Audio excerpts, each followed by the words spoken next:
And thank you for staying with us here on PM Express. My name is Evans Mensah, and it is a big conversation about what is a government proposal. Is it even a proposal? Government has been clear that they would like to wean public tertiary institutions of the government payroll as part of measures to deal with the economic crisis. And as you can imagine, UTAG's recent strike action has possibly led to this, as we call, the unintended consequence. Because what UTAG is asking for, more than $2,000, is something that obviously is going to carry a lot of burden for the economy. And, you know, wage bill is a huge problem for this country. And government is thinking about ways of doing this. And the implications could be very, very severe. We're going to be looking at that tonight here on PM Express. If you are one of those who is a keen watcher of the tertiary institution and education in general, this is a conversation that you definitely want to pay attention to. So what exactly is government intention is? And the finance minister gave us a clear view of this when he declared last week that in the medium term, and so this is not something that he plans to do in the long term, in the medium term, government wants to wean off public tertiary institutions from government payroll and provide them with fixed amount block grant instead. And so this is interesting.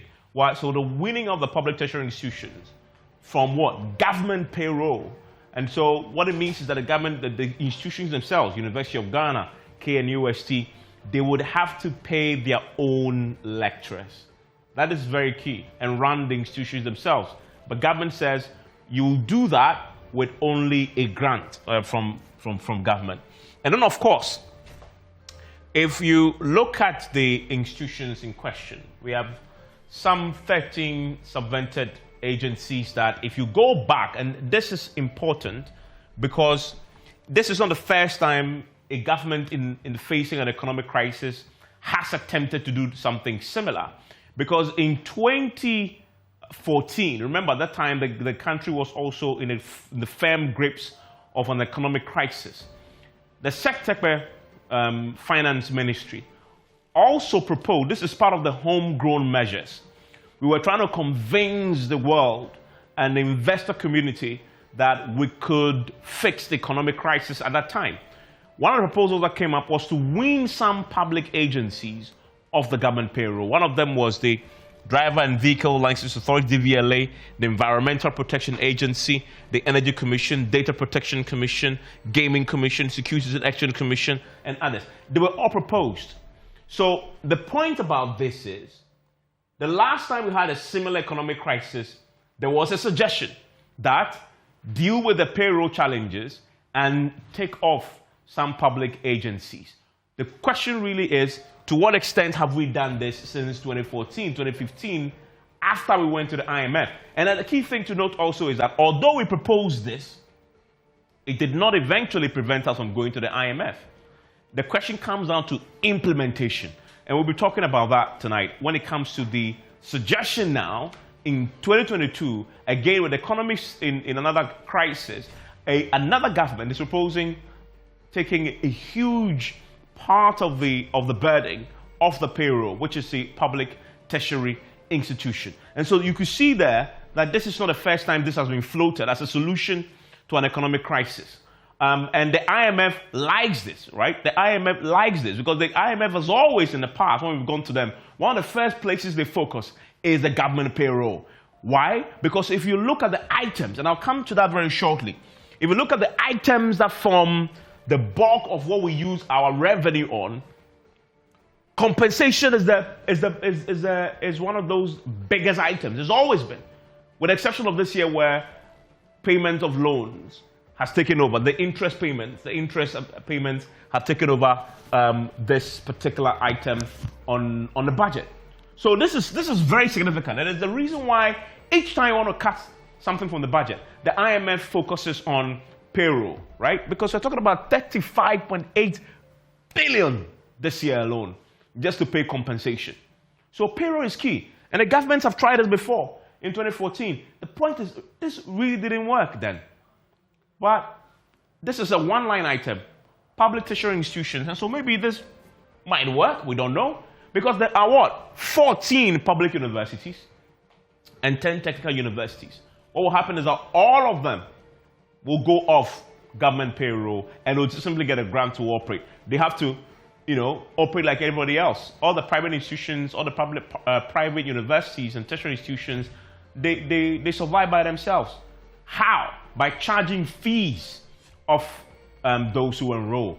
But can a public tertiary institution rely heavily on fees alone? That will lead to a hike, some have suggested, in fees, and that public interest aspect of your role in society may be hampered, because poor families like mine will struggle to raise funds to take their kids to the public tertiary institution if this happens. That is a downside to the argument, and we'll look at the positives, because obviously it's going to be key. Now, for these institutions that I've touched on, the 14 and the 10, this is the 2022 budget. We just went to do a bit more mining in the 2022 budget. If you look at it, government is this year projecting to spend 5.65 billion cedis on the public tertiary institution, tertiary education in Ghana. 5.65 billion. The e-levy, that is a huge fight has been about, is 6 billion. So what it means is that the tertiary education alone is going to take the entire e-levy off this year alone. And if you look at the breakdown, university education is costing us 3.9 billion. That's a huge figure. That's a huge figure. Colleges of education, 594 million cedis. You look at this polytechnic education, 717 million. You look at specialized teaching institutions, 100 million. You look at science, research, publications, 14 million. You look at supervisory boards, 297 million. These are the numbers that is convincing government that we should do something about this. 5.65 billion. Government says if we can wean you off the payroll, a huge part of this figure will be saved. The economic crisis will virtually be over. Because if you compare this, if the e-levy is a savior, e-levy is giving you 6 billion, if you take a huge part of this off and you give them the grant of even half of this that is going to universities alone, that's huge. You already left 3.5 billion, that you are saving. That is the rationale behind the finance minister's proposal last week, that government is going to do this. Now again, if we look at the university education key expenditure items, so what is it that the universities and the tertiary education, what is it particularly that they use the monies on? Again, the budget tells us, right? Compensation of employees alone at the tertiary level. This is the university, right? This is university education. Not all of it, not the College of Education, not politics, just university. Compensation for lecturers, UTAG members, and others, right? 1.9 billion. That's a lot of money that the government says, this is payroll, so I want to take this off my payroll. I want to take this off my budget. I don't want to be paying this. You should be paying it yourself. That's what government is saying, by the way. Goods and services, 1.2 billion. That's a lot of money. Then you have others, like social benefits, other expenses, and non-financial assets as 6.54. So now you begin to appreciate how much savings government will make in an economy in crisis if they're able to take this 1.9 billion off their books. Okay, and then you begin to see, so if assuming government goes ahead with this, can the university survive? Then we've got to look at the internally generated funds. Can the universities themselves survive by themselves, just by, without, government funding them all the way, with government grants supporting them? If you look at KNUST, for this year, it is projected that they will raise 381 million cedis, right? That's what they are planning to raise here, and that begins to tell you that it's pretty small, right? Not 385,000. That's pretty small. Not a million, by the way. That's just 385,000 cedis. That's tiny. If you bring the government grant in, would that be enough to balance the equation and get them to run That's a big question that we need to ask ourselves. And if you look at the University of Ghana, 355,000, that's really small. And this is the internal generated funds of the university 2022 projected, right, in the budget. Some selected universities in the budget, right? And you look at, for example, UMAT, 24,000. That's very, very small. And UHAS, by the way, and the Vice Chancellor is joining us in the budget, is 34,000. He would try and give me a clarity on this number very shortly. But this is pretty small there. I mean, so can they survive without it? We'll look at that very shortly. And then, but there is a flip side to this question, right? So if these numbers mean that the universities can't survive without government, bankrolling them, can the universities themselves save some money? Can they do better here?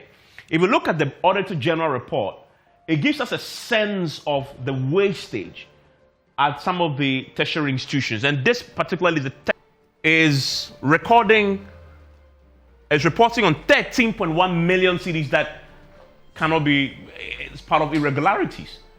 It means that part of this is money that the universities should have saved. 2019, 170 million cedis. That the technical universities, irregularities there alone amounting to this amount.